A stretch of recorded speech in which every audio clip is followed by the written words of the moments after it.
I have never had so much difficulty putting together a video in all of the times I've been making videos.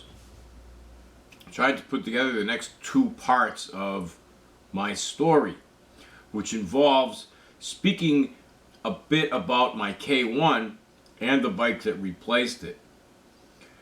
The hard part, I'm doing a voiceover. And it's not where I could use several bits of audio and put them all together and then dump them onto this video. It's got to be one straight segment of audio to fit the video, 15 minutes long.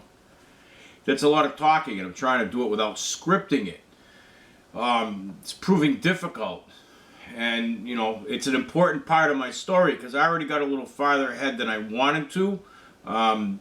I need to back up a little bit and cover some turf and speak about the K1. So I'm working on that right now. I'm trying to get that out as soon as possible. And then there's wrenching videos going on and riding videos and all kinds of other stuff along with continuation of my story.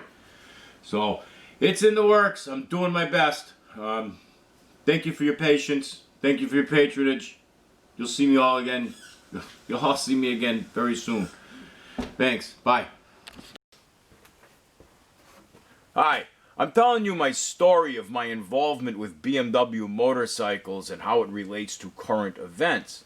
I'm going to have to spend an episode or two speaking about that first BMW that I had.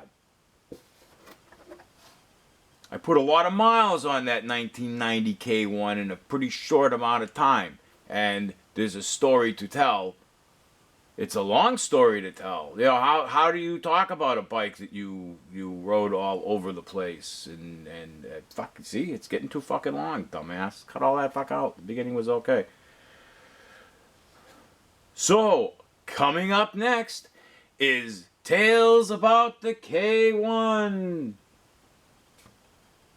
Hope you enjoy.